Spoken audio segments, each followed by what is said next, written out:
Hey there, everyone. This is Dave Dubeau with another episode of the Property Profits Real Estate Podcast.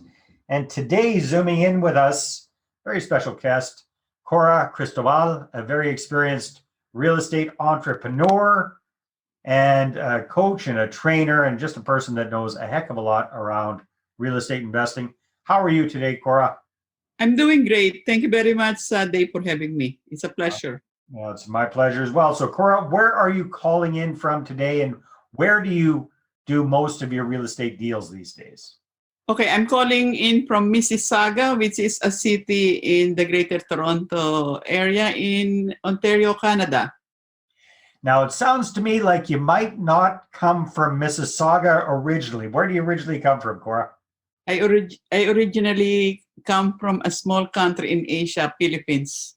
A very well-known country, that's for sure. That's wonderful. So, Cora, when it comes to real estate investing, what is your main focus? What are your bread and butter kind of deals?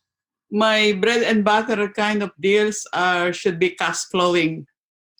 It should be cash flowing. I don't focus much on appreciation, although it's a big factor when I decide where to buy, what to buy. But if I have to keep the property, they must be cash flowing. For me, it does not make sense if they are not cash flowing, positive cash flow. So you're a big believer in cash flow is king. Yes. Yeah, that's a good fundamental. Now, there's all sorts of different ways to get cash flow. Some people use single-family homes with suites. Other people focus on multifamily properties. Other people are looking at self-storage facilities or mobile home parks or there's all sorts of different real estate assets that cash flow. What is your main focus? I focus on single family, at least 2 units.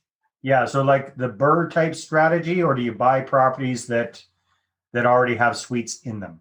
Do you put suites in, or do you buy them with suites already with suites, or there is a suite but needs a little bit of improvement? Okay, very, very good. Excellent. So, Cora, when we were preparing for our call and I asked you, what do you think would be a good title for this? I like the one you came up with. Real estate investing isn't just a man's game. Very, very good. So this resonates with me, Cora, because, well, I am a man, but my first experience in real estate investing was through my mother, who was a real estate entrepreneur when I was a kid. So as a single mom, working in the school district, raising a snot-nosed kid, she built up a portfolio of about 50 rental units back in the 1970s and early 80s. And it definitely wasn't a woman's game back then, typically. So tell me a little bit about that. What, because I know you're very, very passionate about helping other women get into real estate investing. So do you still see that there tends to be a bit of a barrier there? Yes, I still see a barrier among women who are scared to invest because real estate involves a lot of money. So there's still that stigma or misconception that real estate is not for them. It's very common for women to just focus on taking care of the family or maybe small business, but not real estate. And I'm really, as you said, I'm really, really passionate to encouraging women to go into real estate. I can still see the ratio more men against women, and I'd like to bring on more women to be involved in real estate investing. All right. Well, I agree with you 100%. So, Cora, why don't you tell us a little bit about your story, your background, because we don't know each other very well yet, but I can tell just from talking with you that I think you've got a pretty interesting backstory. So, what is it? Yes, I am a certified public accountant by profession, CPA. But in 1987, I got married and I had 2 children in 14 months, 2 babies, and my husband asked me to quit my job. And having nothing to do, he asked me to take the real estate broker's examination. And I knew nothing about real estate because I have been a career woman. No one in the family ever ventured into real estate. The only property that we own is our house, right? So, but I followed my husband because I was a little bit bored. So I took the exam and became a broker, became a member of the real estate board. And I had some money at the time and I looked out at my window and saw vacant lots. I started calling the owners of those vacant lots, and I bought my first piece of land. And 3 or 4 months later, I sold it 4 times. So this was in Mississauga? No, in the Philippines. Oh, in the Philippines. In the Okay. Philippines, because I came here only 18 years ago. This was in 1989, some 30 years ago. Very nice. I started investing some 30 or 31 years ago. All right. So what was your husband doing at the time that he encouraged you to get into real estate investing? He was a plant manager. He was a plant manager, but he is 11 years older than I am. So he already knew something about real estate. I see. He has started investing in real estate, so he knows. But I was 11 years younger, so I didn't know. So I see he actually was the one who taught me, or who exposed me first into real estate investing. And my first venture was really very, very profitable. So Yeah, I well, it said, doesn't "Wow, sound like your first venture was a cash flow property. It was a vacant piece of land that you Yeah. turned around and did very, very well with. So how did you progress while you were still in the Philippines? How did your whole real estate investing career progress there? So I became a member of the board, and I was exposed to really rich people, right? Who are really landed, who have lots of property. So that's how I got exposure. And I did trade in real estate. I just buy and sell several times. So every weekend, I was still employed, right, as an accounting manager. And every weekend, my husband and I will just be driving looking for properties.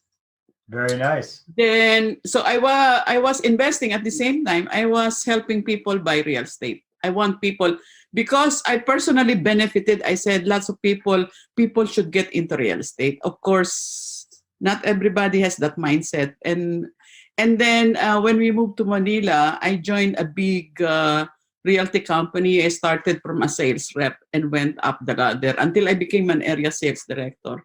I actually have a good track record in selling real estate in that large realty company. So I had really a very good career. I quit. I gave up my profession as an accountant and went into real estate.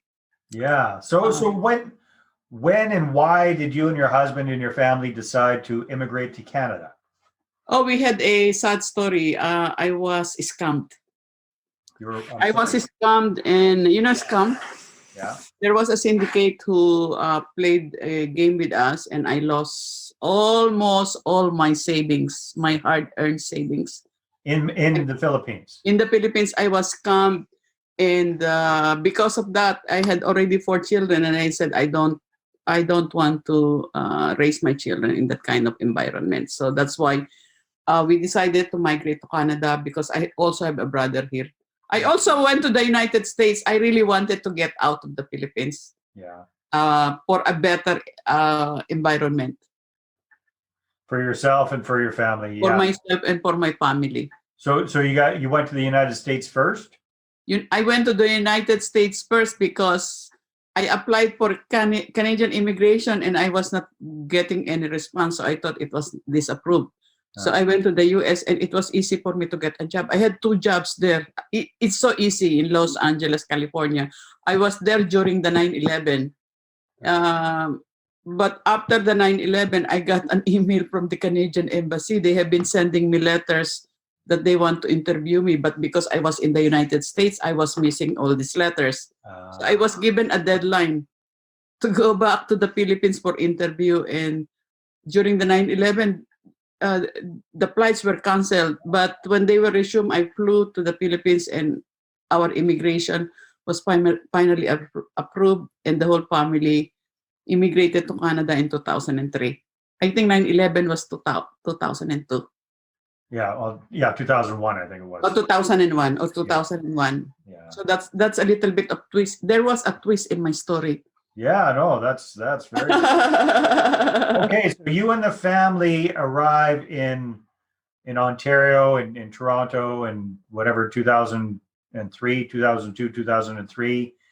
Brand new country.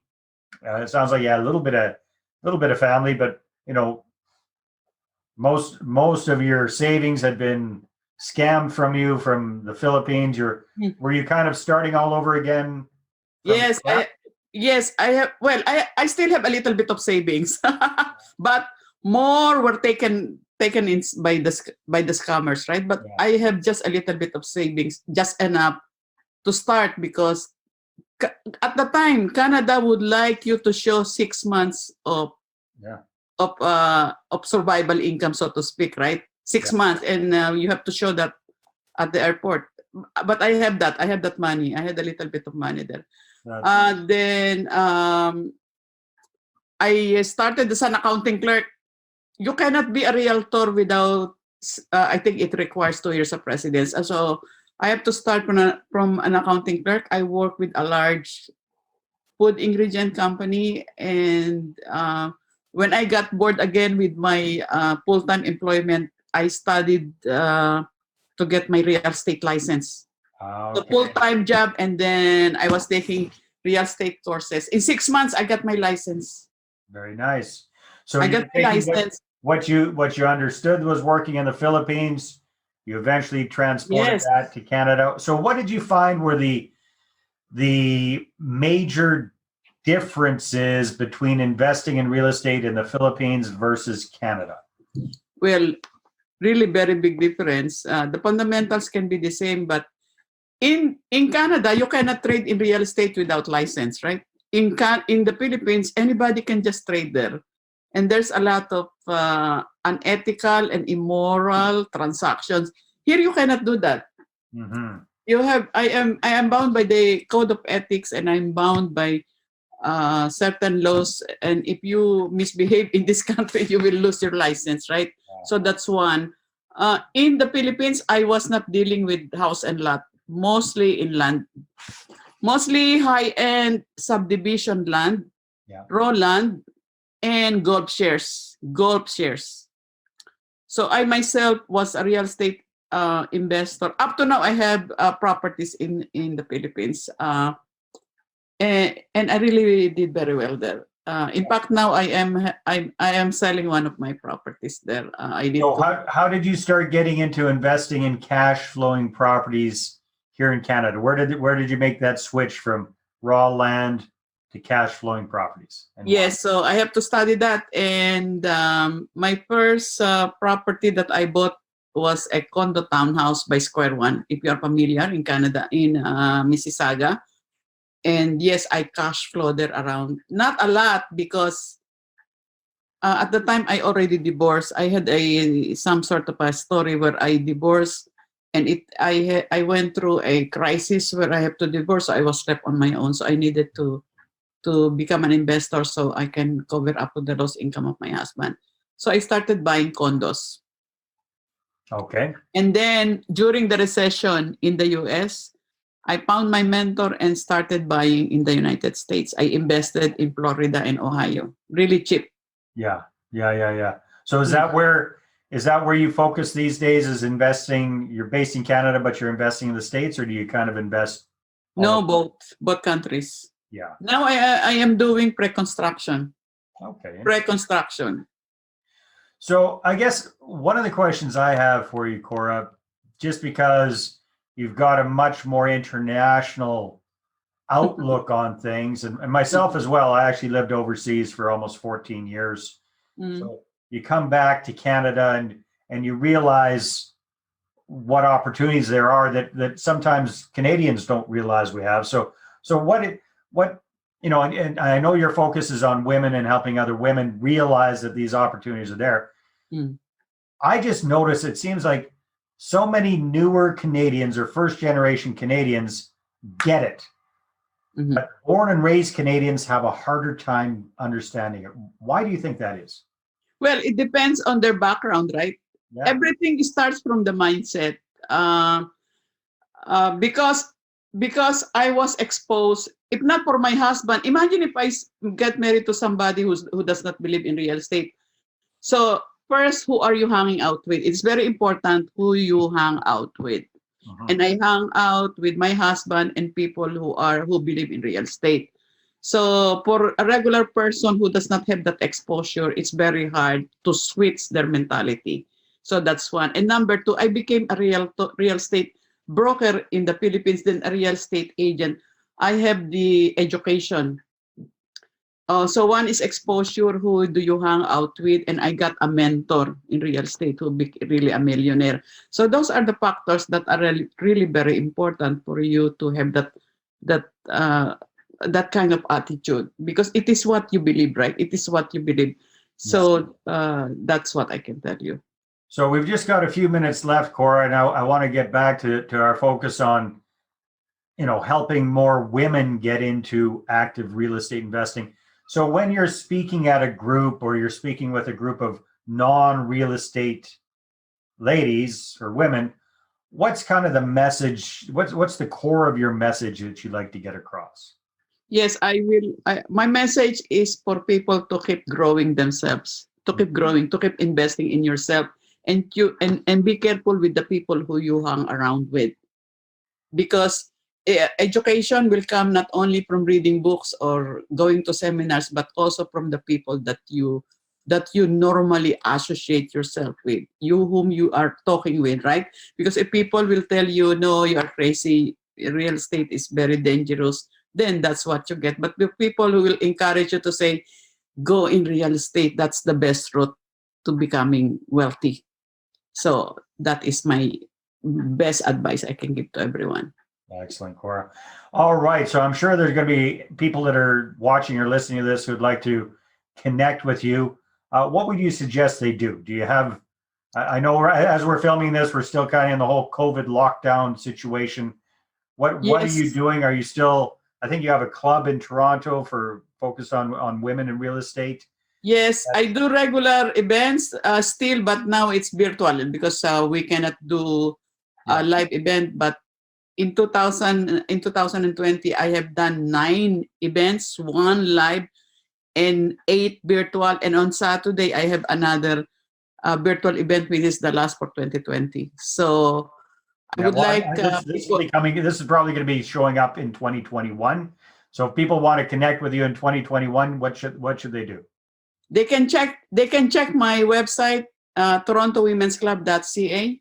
You can see me in Facebook, Cora Cristobal. I have my page there, and I have my Toronto Women's Club page as well, and real estate agent page as well in Facebook, and also in LinkedIn as well. You can email me at cora@torontowomensclub.ca. See, nowadays you can just go online and punch in my name, Cora Cristobal. It will lead you to all my social media pages as well as my website.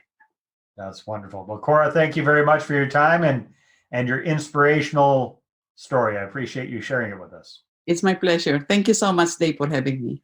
All right, everybody, take care, and we'll see you on the next episode. Bye. Take care. Bye. Well, hey there. Thanks for tuning into the Property Profits podcast. If you like this episode, that's great. Please go ahead and subscribe on iTunes. Give us a good review. That'd be awesome. I appreciate that. And if you're looking to attract investors and raise capital for your deals, then I'm going to invite you to get a complimentary copy of my newest book, right back there. There it is. The Money Partner Formula. You can get a PDF version at investorattractionbook.com. Again, investorattractionbook.com. Take care.